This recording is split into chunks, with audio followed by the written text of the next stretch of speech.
What is good? We're back. Got a fresh crack. I got my man Justin over here, a.k.a. JC, a.k.a. Chev, a.k.a. All Ball Knower, a.k.a. I don't know what else I can a.k.a. Are you part of Alpha Kappa Alphas? Or are you a.k.a. Absolutely not. It's LBK. It's the legendary Ball Knower. Oh, the legendary Ball Knower. A.k.a. Chev 90, a.k.a. your favorite podcaster's favorite podcaster, a.k.a. co-host of Two Guys, One Pod, Fantasy Football Podcast, and the Dynasty Pulse. So, yeah, I'm here. I'm here with the boys. I'm glad that you guys have me on, and I'm ready to talk some shit and swallow some spit, bud. Well, let's go. Let's get it. Such a nice guy, swallower. We're going to hop in. We're going to talk about some skyrocketing rookies from this past week. Some rookies that have really taken off, taken flight, really catching some buzz here. Could really help their draft stock potentially. We got one piece of the combine with a Senior Bowl action. We're going to get another piece of the puzzle with the combine. You can't do anything to the combine, but whatever. So, some of this could change at that point. We shall see. But until then, let's jump into the different positions here. We'll start with the running backs because that's the big part of this class that everyone's excited about. And let's jump on a couple of these running backs that we think have gained some steam here. And I think we can kick it off with Ollie Gordon. So this was a guy coming in who was RB1 across the board for a lot of people last year, right? Loved him. But now that through the season, kind of worked his way back to maybe not even in the top 10, right? So Ollie Gordon may have helped his case a little bit at the Senior Bowl. What's your thoughts on Ollie Gordon here, Chev? So honestly, Ollie Gordon coming in, 2023 Doak Walker Award winner, consensus running back one coming into 2024, and then falls off a cliff. Now, he was listed at 6'2", 225. He comes in the Senior Bowl, he's 6'1", 233. So people realize what a massive human he is, but I think that worked to his detriment in terms of on-field performance in 2024. He fell off of a cliff. Let's be honest here. All right. So 189 rush attempts, 858 yards, 14 touchdowns, 30 catches, 200 yards. Those aren't eye-popping numbers. You expected him to come out and have a season, not like Ashton Genty, because that's, a historically significant season. But he came out, he had no supporting cast. He disappoints. 850 yards and 14 touchdowns just that's not what you're looking for in the overall RB1 in the class. And beyond that, he put some scary stuff on film. He just wasn't okay. So yes, if you gave him a runway, he could get you a big gain. He hit 20 miles an hour at 230 pounds. But there's two things. One, why would you decide to gain? Why would you come off of winning the Doak Walker and then decide to gain 20 pounds? I mean, if you're 215, that's ideal. 6'1", 215 is ideal size for a running back. Two, he had the off-field issue in the offseason. I mean, we don't have to, he got arrested for DUI, and Dana Holgerson said Suspicion. that, hey, it could have happened to me too. Suspicion. Allegedly. We got to say allegedly. I like the potential. I like what he did at the Senior Bowl this week. He looked smooth. I liked his footwork. I liked the way that he was downhill, and that profiles, right? He's 6'1", 230. He's not going to be a scat back. He's not going to be like some of the guys we talk about later, but it still gives me cause for pause when you go from being prolific, your junior year to just kind of mid, kind of meh, kind of, yeah, he's, just a guy. What do you think about that? Yeah, no, from all accounts, it seemed like he did help his case down there some. I like a couple of things that you pointed out there. I had read a few places where maybe he was up some LBs from the previous year where he did put up 1,500 yards and average 6.4 a carry.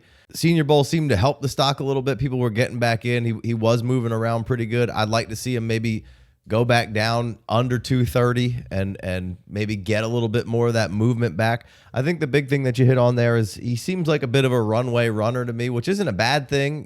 People have made plenty of good money throughout the league of being that style of runner.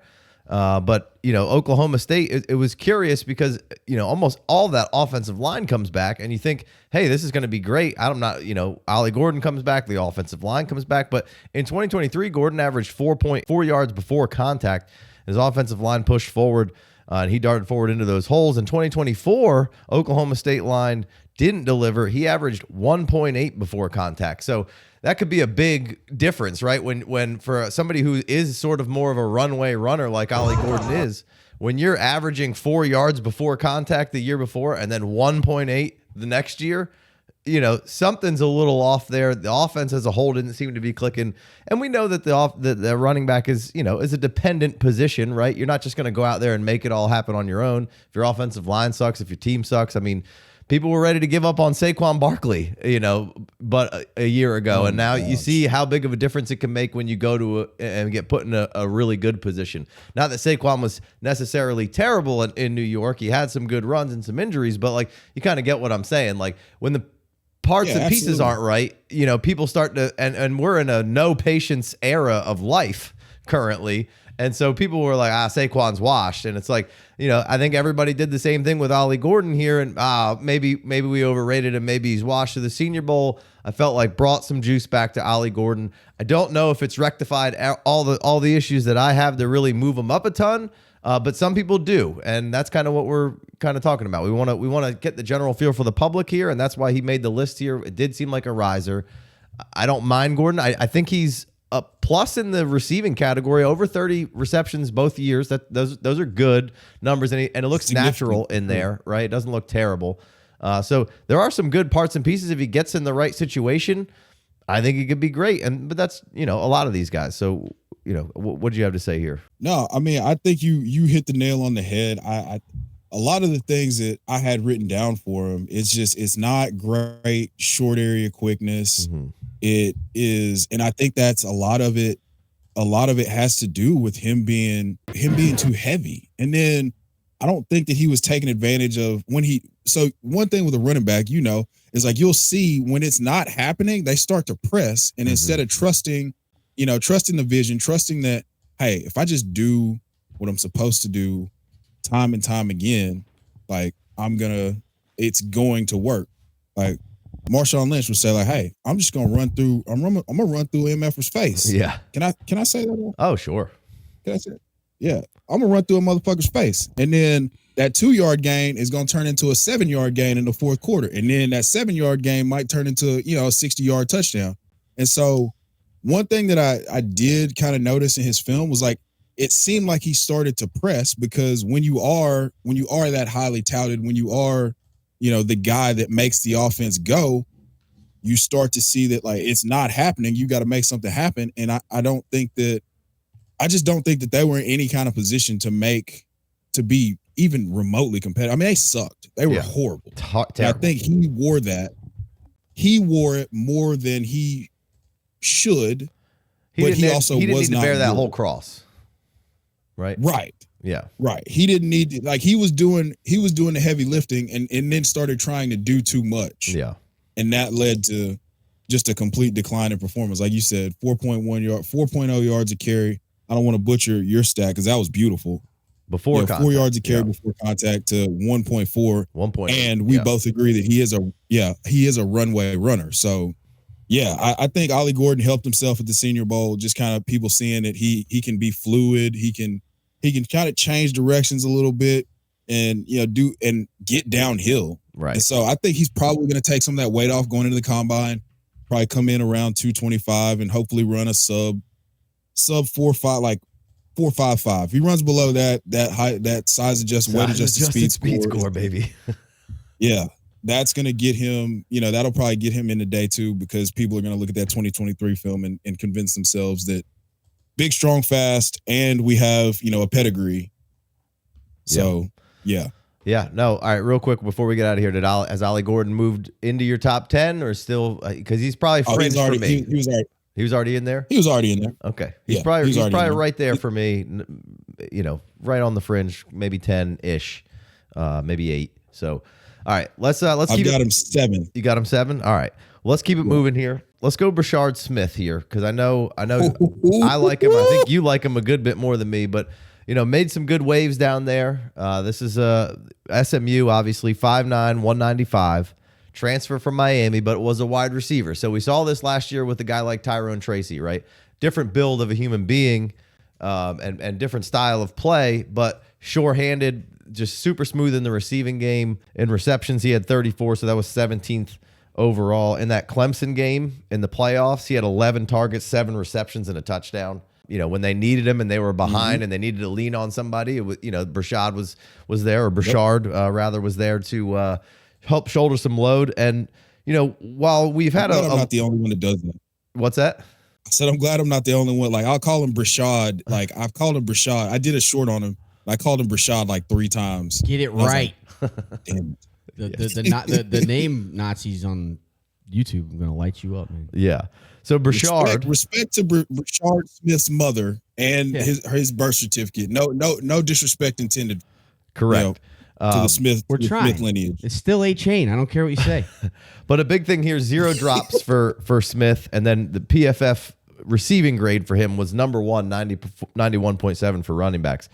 So we know that's really good. And then you come and you look at the rest of his stats: 1,200 yards, 14 touchdowns, 51 missed tackles, 10 yards, runs of 10 yards or more, 31. That was 23rd in the class. Runs of 15 yards or more, 20. That was 13th in the class. We're seeing that, with his size and speed and burst, that, he can bust those bigger chunk yard plays, 5.8 a carry. So a lot to like there. Maybe a little bit on the smaller side, but as we're going through these, we're going through the years here, we're getting less and less concerned, or at least we should be getting less and less concerned with sub 200 running backs. And this guy just started playing and looked like he had been playing this position for quite a while here. So Brashard Smith made some waves at the Senior Bowl. Like, both of us like him here, and I think you're about to maybe fanboy a little here. So what do you think about him? Yeah, Justin? a little bit. So I did 4. Let's see, 1, 2, 3 of his games. And in every single one of the games, at some point or another, I found myself just kind of like leaning forward, like, what is he going to do next? Like, when is he going to touch the ball next? Because I need to see what's about to happen. And that, to me, signifies a special player. You saw it in the Clemson game in the ACC championship. Like, when they needed a play, they just started going to Brashard Smith. Yeah. And it didn't work in the Penn State game, but Penn State just had a bunch of, nail eaters, right, and dynamite, and gunpowder, dynamite and gunpowder eaters on the D line. They just couldn't match up. Yeah. But in the games that I watched, there was at least 2 to 3 moments every game where he did something. He made a cut. He lined up at receiver and ran a double move on a corner and won. He dunked on a guy in a contested catch situation. He hit a cut he got downhill and dead-legged a guy into oblivion, into the shadow realm. This makes me so excited to watch him, because we can point at 2 smaller guys who, came in with less than ideal draft capital and have had and just completely dominated in Kyron Williams and Bucky Irving. And I think from a juice standpoint, and when I say juice, I mean like, hey, this guy can make something out of absolutely nothing. I think he might have more of that than either one of those guys, but it's going to depend on how he does at the combine. I kind of hope he does shitty so that he ends up going to a situation where it's like, I don't know. A couple of my buddies were on doing another show tonight, and I was in the comments. They were live, and I was like, hey, what if the Jaguars trade Travis Etienne, and then they leave Tank Bigsby there, and then they draft Brashard Smith in like the 4th round, and then we can just re-roll that whole Tampa Bay Bucky Irving Rachaad White situation. Like, I started talking myself into some strange stuff, boys, but it's all because of the fact that I think that he's a special type of talent. Like, he's dynamic in the return game.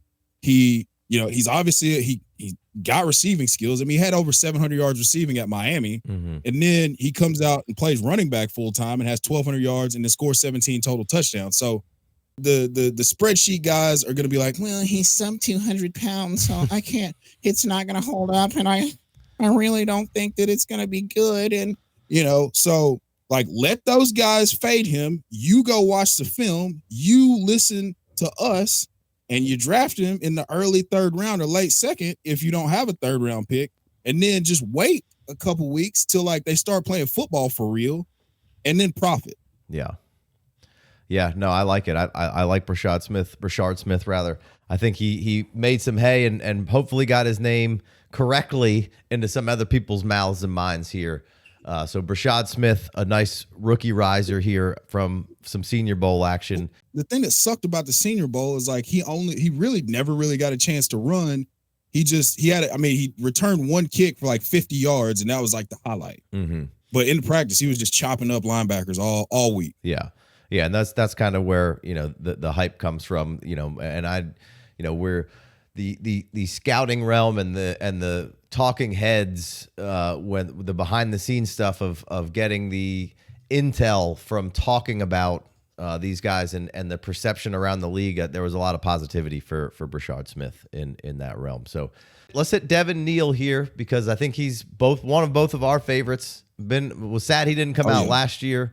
And it was kind of weird because last year he felt like he was a real sleeper and people weren't really giving him any due in like a shitty class. And now all of a sudden I feel like I got to be like beating people off the bandwagon. Like, yo, get out of here. This is my guy. What's happening? But Neal came in there.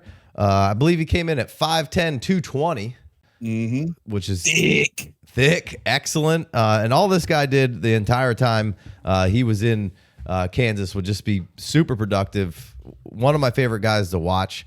For me, I felt like this man's got to be cold-blooded the way he just slithers around the field like a snake, just picking and poking through traffic, right? The first guy almost never tackles this man.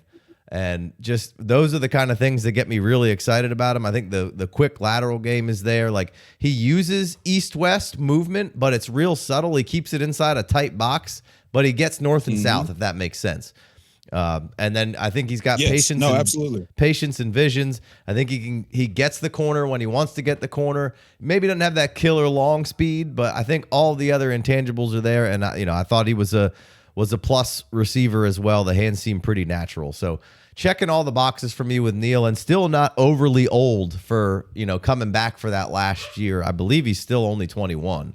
I had it somewhere. I was looking for it, but not terribly old there. So tell me about Devin Neal and how you feel about him. Yeah, August 12th. So he'll be 22 when he goes into the league. But PFF gave him a 90.5 as a rushing grade, so that was tied for 8th overall. And I won't bore you with all the numbers, but 1,200 yards, 5.8 a carry, 16 touchdowns, only one fumble, yards after contact, 16th overall, missed tackles forced, 33rd overall.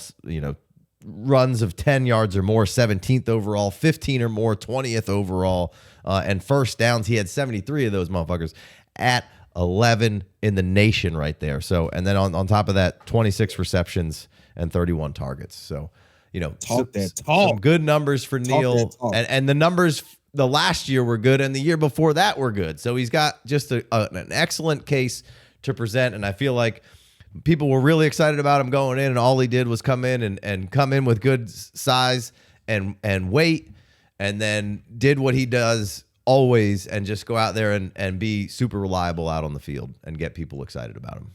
So you remember kind of how Justin Herbert was supposed to be the number 1 overall pick, and then he decided to go back to school, and then he dropped because of that.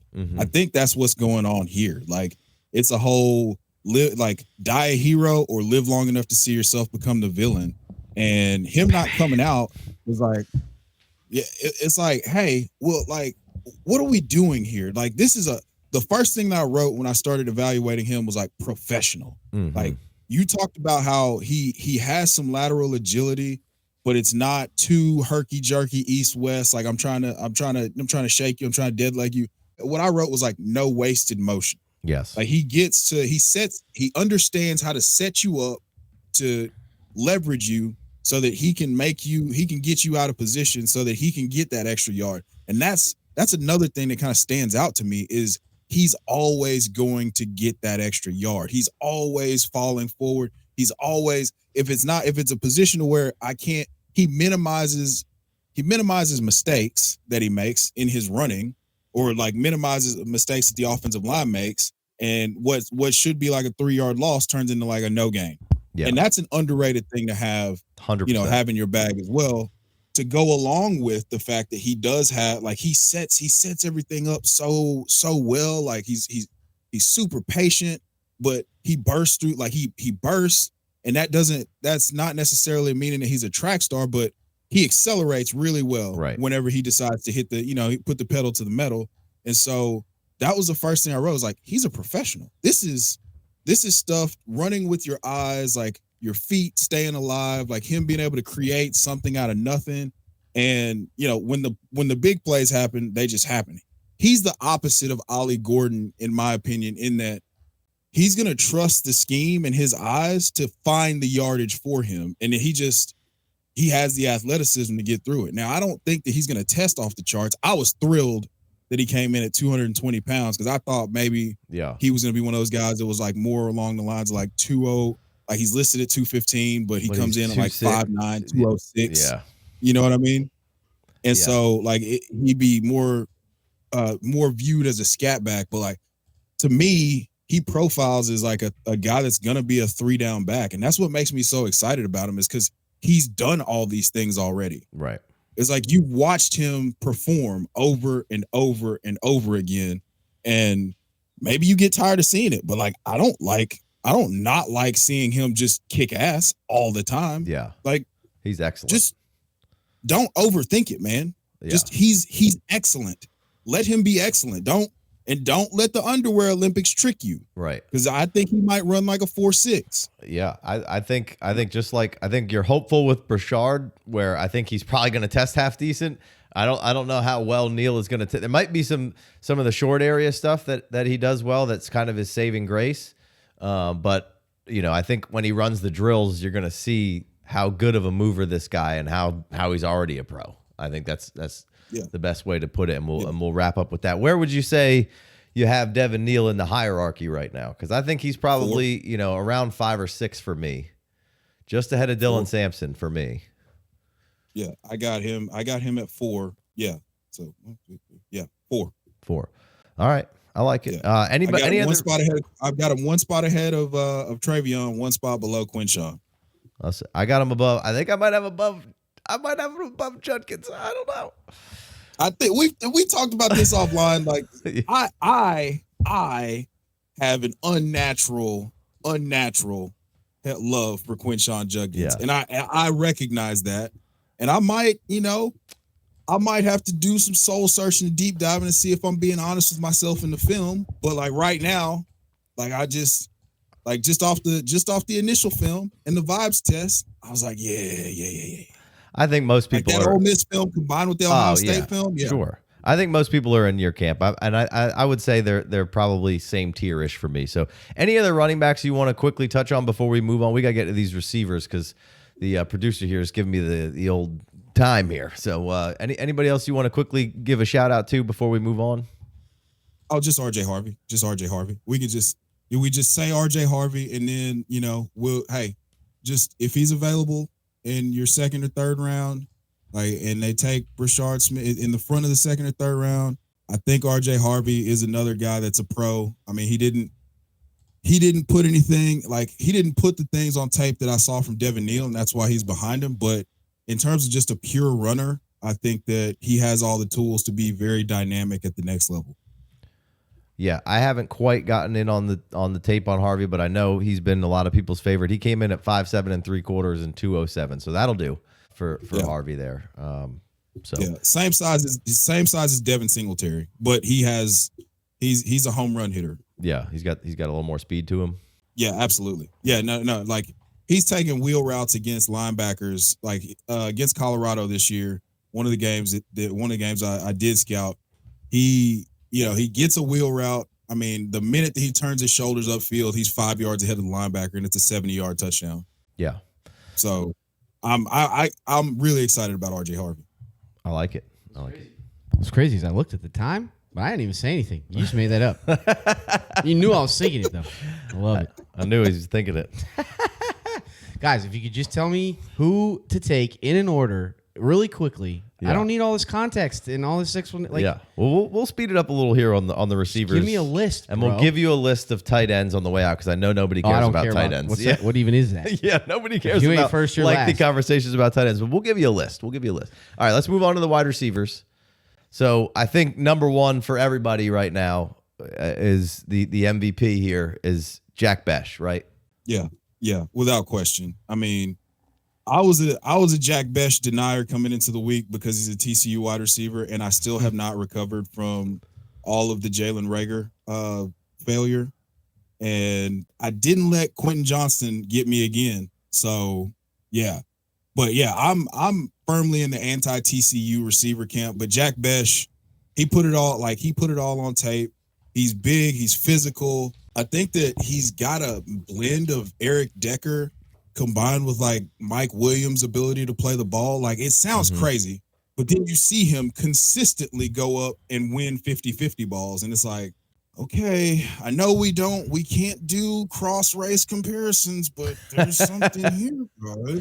Yeah. Like, I mean, it's really lazy to compare him to Puka Nacua and Cooper Kupp, I think, because I think he might have like Puka, sure, but Cooper Kupp is a super technician, and I think that should be reserved for like the upper room of, skill.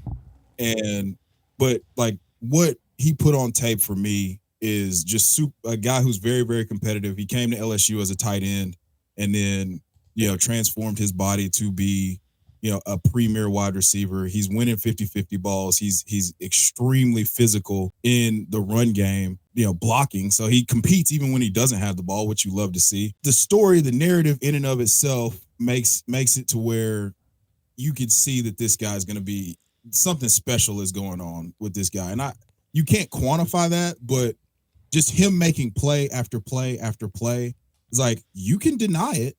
You can continue to deny it, but it's going to be there. And if you choose not to recognize that, then you're just going to miss out. Yeah. Yeah, no, I watched my first 3 all 22s of BECH today. And he had that stretch this year. So not a whole lot of production other than this year. And he's a little older. So the analytical flags will be there some for that.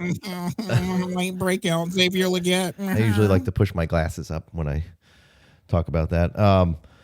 But, he went through that stretch. I think it was UCF, maybe SMU and Kansas, where, over 100 yards in each of those contests, a bunch of grabs, looked really good. Obviously, they got beat up by SMU, but the other two were competitive games. And, there's a route in the Kansas game where he kind of gets into the middle of the field, catches it, and then just kind of bends around the other safety that's in the middle of the field. And it just felt like it was very representative of kind of the play style of what he does. And while the yak doesn't come in at some astonishing number, like with the ball in his hands, just like you said, you hate to bring the white guy cliches in, but he just kind of feels gritty and grindy and lunch pail hard hat kind of guy out there. And just makes plays. And with the ball in his hands, I think he's tough to tackle. He's tough to bring down. Seems like he's got a good feel for where to be on the space. And like you said, contested situations, he's good. And then, the body control and bend is pretty good. He came in at 6'1", 212, so a little smaller than kind of what they were saying, but it doesn't affect, he felt like he was 6'3" out there because he was the way he plays, a lot of physicality to his game. But I didn't think the quarterback play was especially great, and TCU wasn't especially great. I don't think so. But what you were seeing from him, he's becoming a darling right in front of our eyes. He'll be 23 on February 18th. So again, maybe a little bit older prospect, but 45 first downs, and we know that first downs. When you're contributing at a high level on first down catches on a team, it's got some okay correlations. First down per route run. He was 18th in the nation in first downs, and we got a whole analytical package being put together right now strictly for the FFD, so that'll be all coming your way. We're going to do the film stuff, get that out of the way, then we'll talk a little analytics. And basically, we're learning them so that we can just thwart all the analytical shit, and we can actually apply context to it. Is Whoa. is kind of the idea behind why we want to get a little deeper into it. What is context? We know all the numbers and what it is, but I just need confirmation bias. I want to be able to put it together and kind of build the cases against it a little bit to push back. But 16.7 yards per reception's really solid. 1,000 yards on only 62 receptions. Pretty good stuff from him. 2.44 yards per route run, still pretty solid. Mostly out wide, but can play in the slot. So a lot to like about BECH there, and really climbing up the boards here from his Senior Bowl. Let's keep it moving. Unless you got anything else. Yeah, I was just gonna say one thing that really caught my attention and made me get a lot more bullish real fast is Todd McShay was talking about him, and he was like, there's kind of this buzz that he's got a really high floor because he's just going to do all the right stuff. He's going to be in the right spot, all the white guy colloquialisms. But then then you got like, oh, well, he's really athletic. So there's a ceiling outcome there that's built in to making him really, really safe, that you get comfortable with him being a safe player. And then you accept the fact that he might just be better than what we think he is. And that's the ceiling outcome. So that made me kind of take notice when it was like, he's really safe. And I think his ceiling is a lot higher than I initially believed. And that came from Todd McShay. I mean, yeah. So fuck Mel Kiper, but Todd McShay knows ball. Sure. He said he's got a white floor, but a black ceiling, basically. Whoa. Whoa. All right. Let's, I'll cut that out.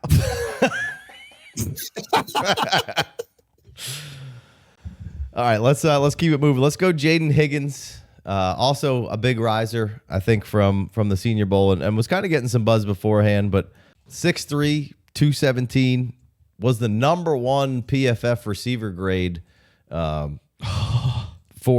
their website this year. 80 receptions, 9 touchdowns, 1,000 yards. Yak per reception, 4.0. That's real solid. Or rather, sorry. That's not real solid. Yards per route run, 2.62. That's 31st. That's pretty solid. And then 60 first downs. Also out wide in the slot. Out wide 71% of the time. In the slot 28% of the time. My vibes from Jaylin Higgins were, I like the outside stuff. I think he can be fine out there, but I don't think he's the best vertical receiver. I kind of actually like him a little better in the slot because I feel like he's really eats well in the middle of the field and it kind of moves really well for the size that he is. So I think maybe I would like to see that percentage, move a little closer to split 50-50 or even maybe a little bit more in the slot, maybe moving to the next level. But that's just me. What's your thoughts on Higgins from Iowa State here?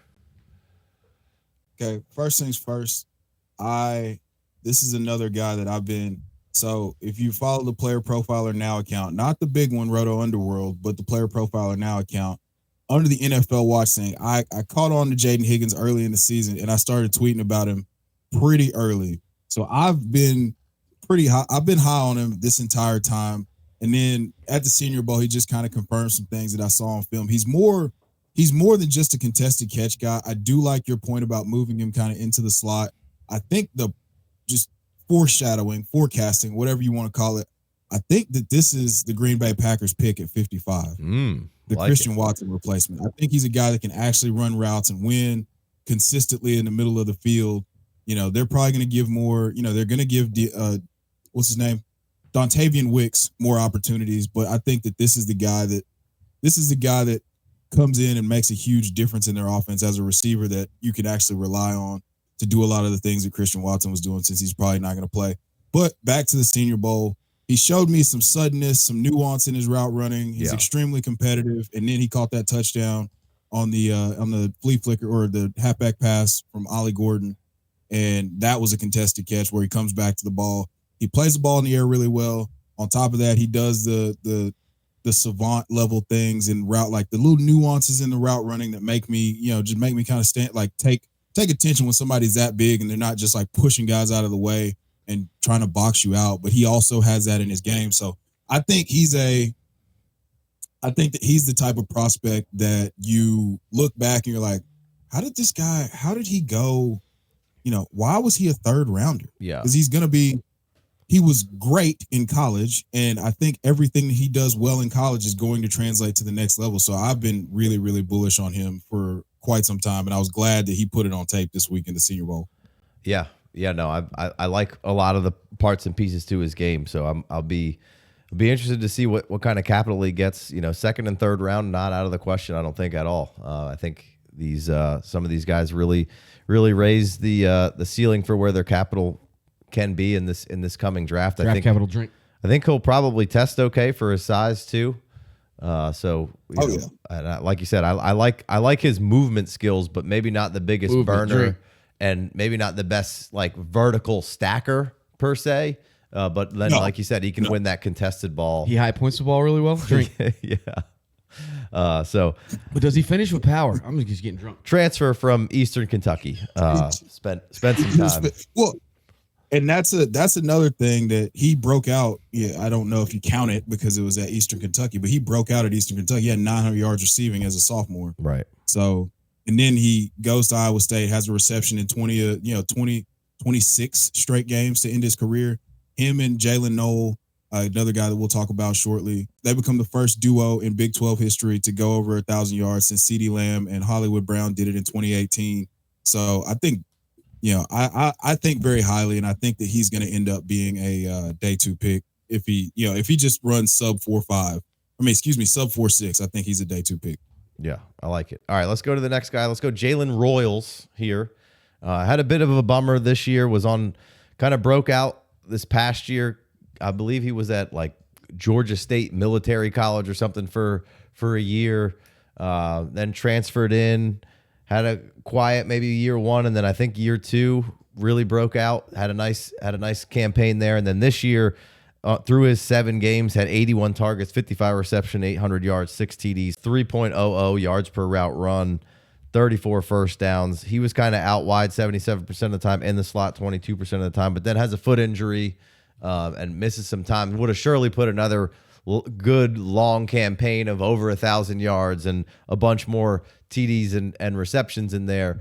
That foot is something that could be lingering. Maybe we're not quite seeing full speed Royals just yet, but interesting cat here. What's your takeaway on Royals? Because he's kind of thick. Came in at 5'11", 210.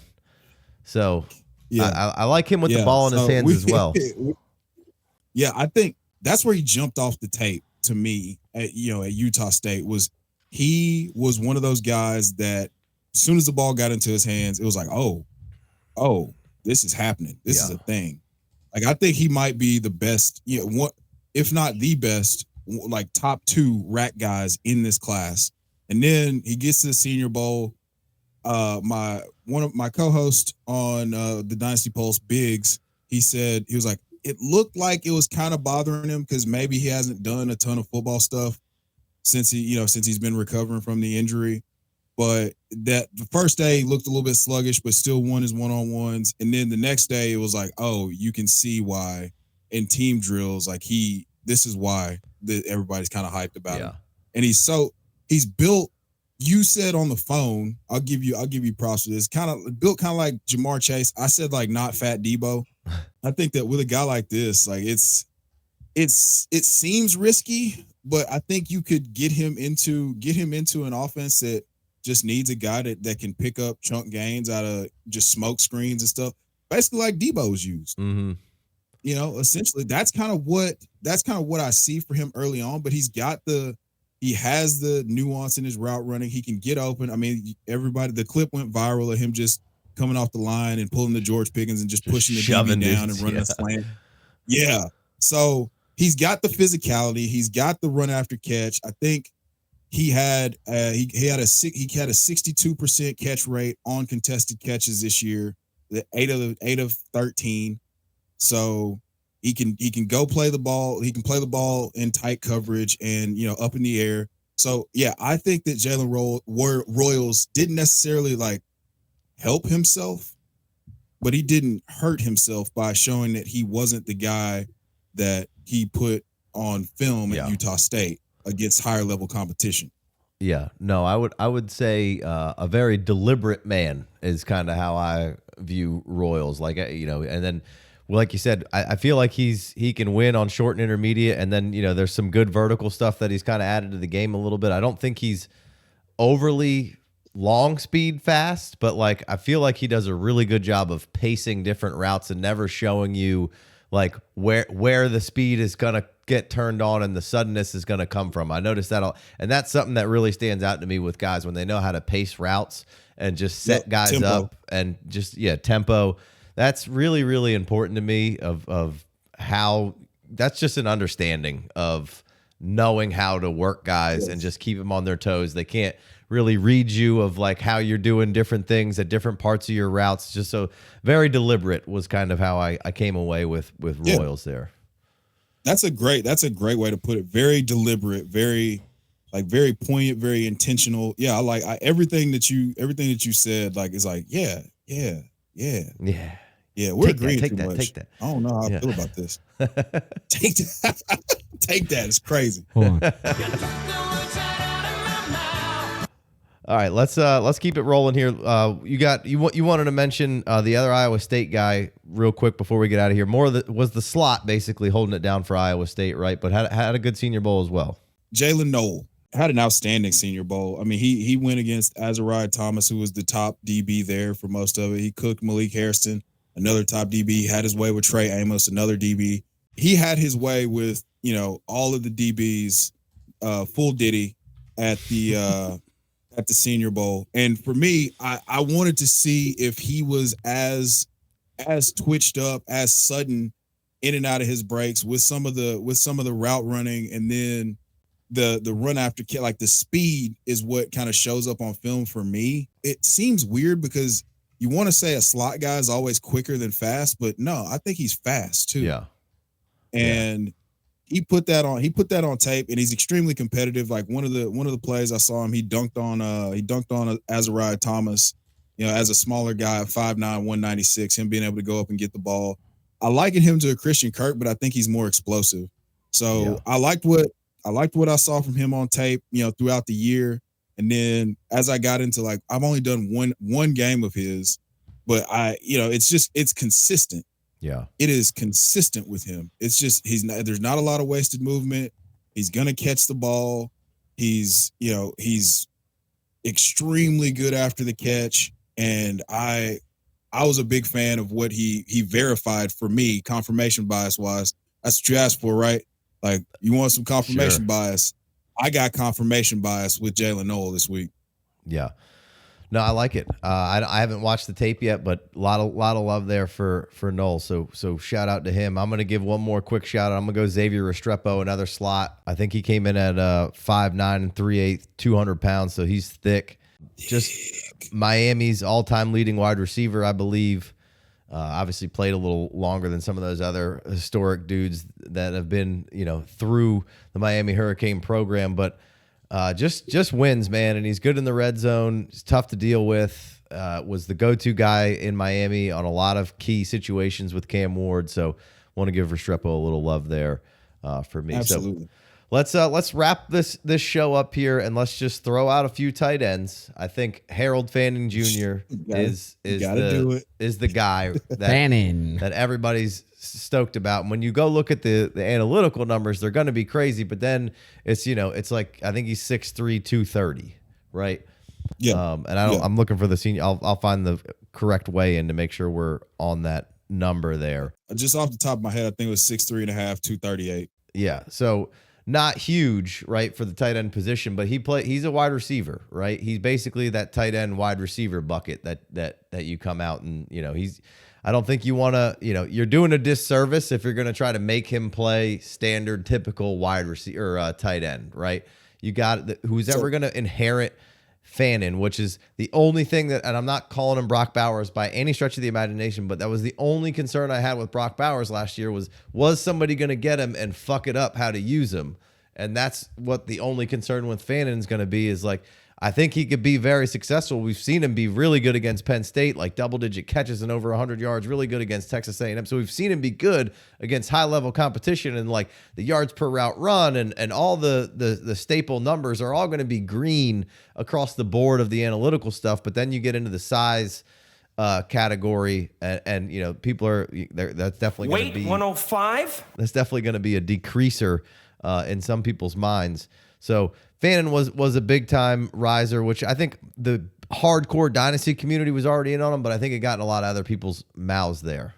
Yeah, I agree. So I had to start talking about the negative things that I saw, because once I saw him, so there's a couple things that I saw in this film. One, I saw him come on a wide lead, like as a lead blocker, and block Abdul Carter, like 1-on-1, just straight clear, like clean him out of a hole.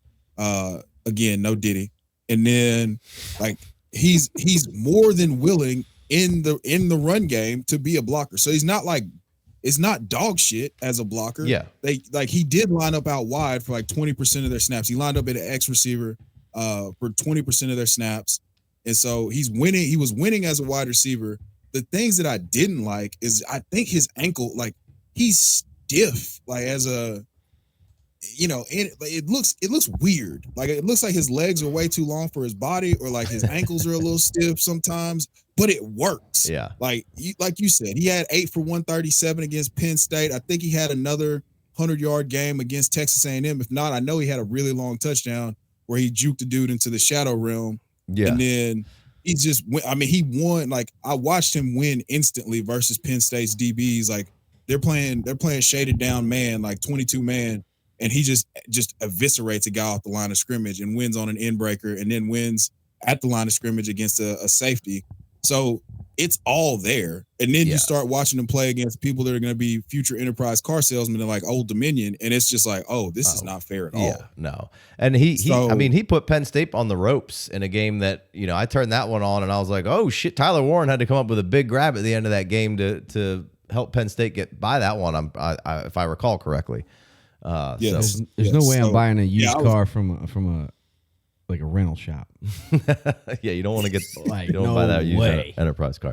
All right, shout out. Give me two more tight ends here and, real quick so we can wrap this one up. Yeah. Sorry for talking so long, guys. I just we get to talking ball. We hate that on the show. Yeah, just hey, listen. Guys who come on here and talk really piss me off. Yeah. Sorry, guys. Just give me a list, man. And some waffle fries for free. God, I love that. All right. Yeah. First my wolf pack, there was one, and then there was two of us. And there's two. Anyway, Elijah Arroyo is part of the wolf pack now.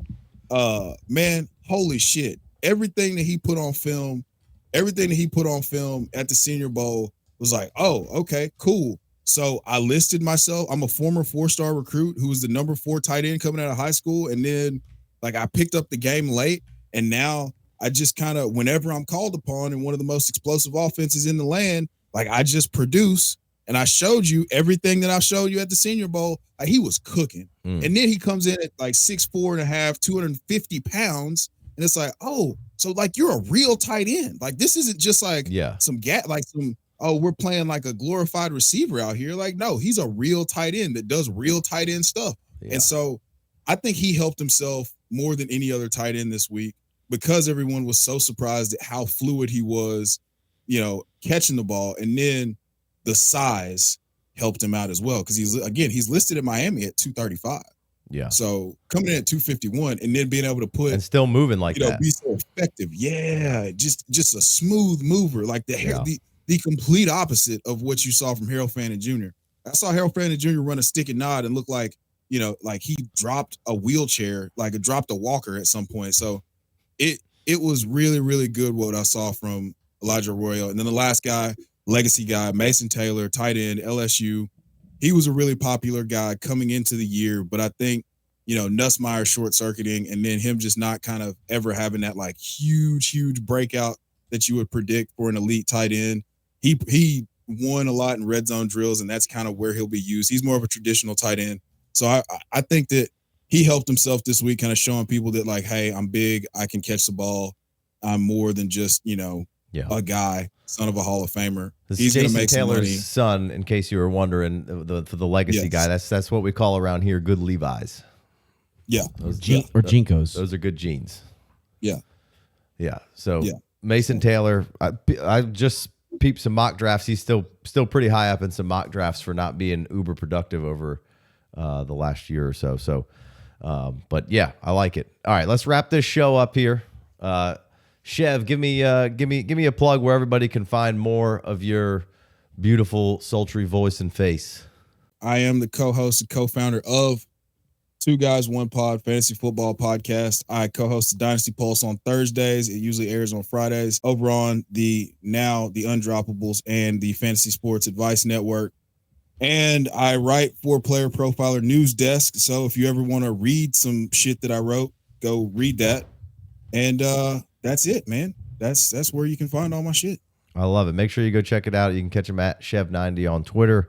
And real quick to end this pod, a lot of talk about value right now in the rookie space, and I think I talked about this in the live stream last night. But I think what's driving down some value on some rookies is the lack of consensus right now. I think everyone seems to be all over the place with the prospects, and I think it's making it hard for the public to assess the value of these picks. Right over the last few classes, you kind of knew at least the top 6, 7, 8, 9 guys and kind of where they were. They might have been in different spots, but you knew where they were. In this class, it's Genty, and then everybody's hands are off the wheel. And so I've all seen these mocks look different. Yeah, every mock's been way different, and I've been showing y'all the most recent one, but I feel like a lot of people are dogging the value of these picks, and just this is again patience. Do not sell these picks for cheap because somebody told you to. Ugh. That's I just wanted. We're talking about rookies here, so I wanted to end with this. I've been thinking about this, and just like we see this all the time. It's usually pretty up and down, and then at some point this class will be trash. It happens every year, but right now the value already, because there aren't the quarterbacks that everybody loves, and there isn't like this consensus behind the 1-1. And people don't want to get behind running backs either. No, and they're it's tough with this class. And it's gonna catch. I think it's all gonna catch up. We're gonna kind of figure out a little bit more of puzzle pieces and consensus with capital and stuff, and then there's depth, man. There's depth. So I think it's all going to come around, and the value of these rookie picks are going to be just fine. And I think you're going to be really pleasantly surprised by the end of it. So again, just a PSA: do not sell your rookie picks for cheap because you've been seeing it all over the place. Don't do that. All right. Appreciate you guys. Catch us next time. Be sure to like, subscribe, comment below on anything you like, you didn't like. 5-star review if you're listening on the pod. We got in the description. You can come in, enter contest, get a free T-shirt giveaway for 5-star reviews. And I think we've gotten one so far. I'm about to send that dude a T-shirt. Yeah. What are y'all doing? Yeah, come on, get this free. It was me. Come get this. And he didn't even do it right. He took a screenshot of my example of the screenshot. I was like, this is the balls on this dude. He didn't even. He's like, fuck it, I'm gonna sign up for this content. Here's a screenshot of your screenshot example. Fuck it. Yeah. So come on over, get in there, get the 5-star review. Enter to get a free Be part T-shirt. of this ADP. Get in these mocks, which makes the ADP. We got rankings, all kind of fun stuff. Come join the club. Come join the club. That's the free. Yeah. Or join the free part if you're cheap. Yeah, don't be cheap. Don't be cheap. It's all good. Oh yeah. Hey, for all the Titans fans out there, I also do a Titans Uncovered podcast weekly. So for the 12 of you. There's stale coffee and donuts. I will provide those if you want to listen to me talk about what we should do with the number 1 pick. Yeah. So there you go. Sounds like a rehab meeting. There's a lot to uncover with the Titans, so make sure you tune into that. All right. We're out of here. We'll catch you next time. Peace.